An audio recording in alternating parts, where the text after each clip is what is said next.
जहाँ कियान रैक्शो कहती है, अब जबकि मेरे ग्रैंडफादर ने अपना सैक्रिफाइस दिया है तो अब मैं पीछे नहीं हट सकती।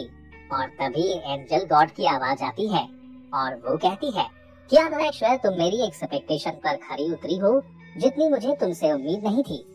इसमें कोई आश्चर्य की बात नहीं कि उसने सब कुछ तुम पर छोड़ दिया। हेड फ्लेमेन ने कई वर्षों तक समर्पित रूप से सेवा की है, इसलिए ये आखिरी चीज है जो मैं उसके लिए कर सकती हूँ। हो सकता है सनप्लेसेट तक पहुँचने के लिए स्टारलाइट तुम्हारा मार्गदर्शन करे। जो कहने के साथ ही एंजल गॉड कियान रैक्शो को उसके ग्रैंडपा की पूरी मेमोरीज दिखाने लगती है, जिन्हें देखकर कियान रैक्शो इमोशनल हो जाती है।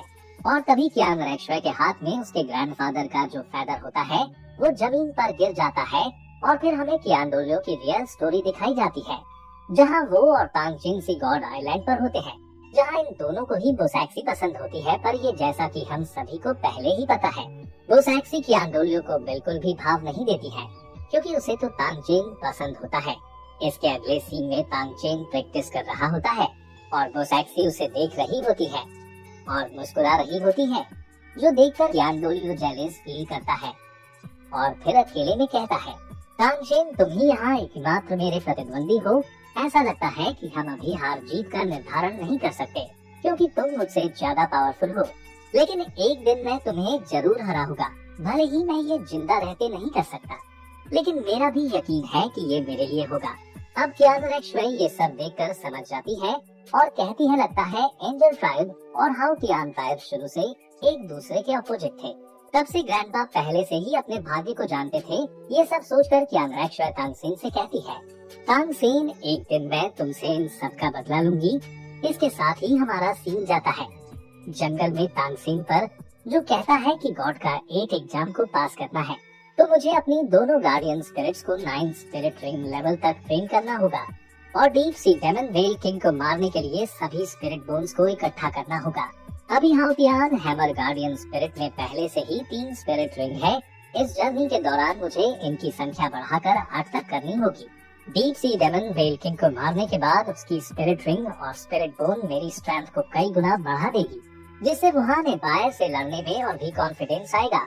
अभी सबसे इम्पोर्टेंट है कि मुझे हाउतियान हैमर के लिए 5 स्पिरिट रिंग्स को कलेक्ट करना है।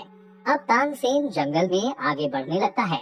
तभी आगे से कई सारे स्पिरिट बिस्ट भागते हुए जा रहे होते हैं, जिन्हें देखकर तांगसेन कहता है, आगे डेंजरस ऑरा फील हो रहा है। अब जैसे ही तांगसेन थोड़ा आगे बढ़ता है, उसे वहाँ पर बहुत ज्यादा खतरनाक ऑरा फील होता है और वो तुरंत ये देखकर अपनी ब्लू सिल्वर डोमेन एक्टिवेट कर देता है और तांगसेन की blue silver domain spirit beast से टकराती है, जिसे देखकर तांगसेन कहता है, लगता है ये स्पिरिट मॉन्स्टर वर्ल्ड में ये हाईएस्ट ग्रेड स्पिरिट बीस्ट नहीं है, क्योंकि उसके लिए उसे हंड्रेड्स ऑफ इयर्स कल्टीवेट करना पड़ता है। ये सिर्फ फील्ड ही डेवलप कर सकते हैं, फिर स्पॉरेट बिस्ट की कल्टीवेशन। और फिर तांगसेन पता कर लेता है कि इस बिस्ट की कल्टीवेशन 65,000 to 68,000 इयर्स की है। और फिर तांगसेन अपने सी गॉड लाइट की मदद से पता कर लेता है कि उसकी डार्क फील्ड बहुत ज्यादा स्ट्रॉन्ग है। और फिर हम उसी स्पिरिट बिस्ट को देखते हैं, जिसकी ताकत टाइटन, जायंट, एप और बुल पाइथन से कम नहीं लग रही होती है। और तभी वो बिस्ट तांगसेन के सामने आ जाता है, जिसे देखकर तांगसेन हैरान हो जाता है और कहता है, ये तो डार्क डेमन गॉड टाइगर है।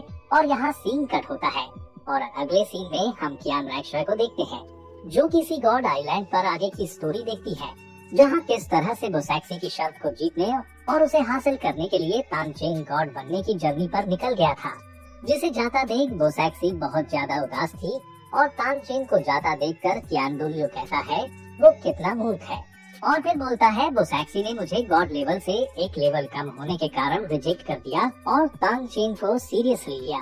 इसके बाद बोसैक्सी बोलती है, हालांकि उसे पता नहीं चला नियति जिसे हमें ईश्वर के महान फ्लेवन के रूप में सहन करना चाहिए, वो जीवन को जो चाहे पकड़ सकता है। और तभी कियान डोलियो बोसैक्सी के पास आता है और कहता है आप उसके साथ जा सकते हैं और अपना भाग्य बदल सकते हैं। जिस पर बोसैक्सी कहती है, क्या ये बहाना सी गॉड आइलैंड में आया है? हालांकि आप इसे जानते हैं, हम गॉड के सबसे करीब हैं और गॉड से प्रोटेक्शन प्राप्त की है। और सबसे इम्पोर्टेंट बात यह है कि आपका दिल हमेशा के लिए एंजल गॉड का है। सही कहा ना? जो सुनकर कियान डोलियो कहता है आप सही है, मैं अपने दिल में जिम्मेदारी को पूरी तरह से जाने नहीं दे सकता। I am starting to understand. पर आप तांगचेन को ये क्यों नहीं बताते कि गार्डियन गॉड का सक्सेसर कैसे बनता है? पर आप नहीं चाहती कि वो बंधे, जिस पर बोसैक्सी कहती है अगर उसे अपनों की मौत झेलनी पड़े और दर्द में रहना पड़े, ये बहुत क्रूर है। भले ही हम हमेशा के लिए भगवान नहीं हो सकते, लेकिन हम अकेलेपन को जानते हैं और रास्ते की कठिनाई स्पष्ट है।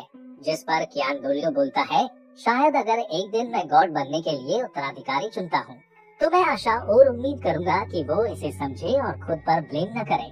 लेकिन मैं जिम्मेदारी लेने के लिए दृढ़ हूँ, जिसे मैं जाने नहीं दे सकता और बदलने की उम्मीद करता हूँ।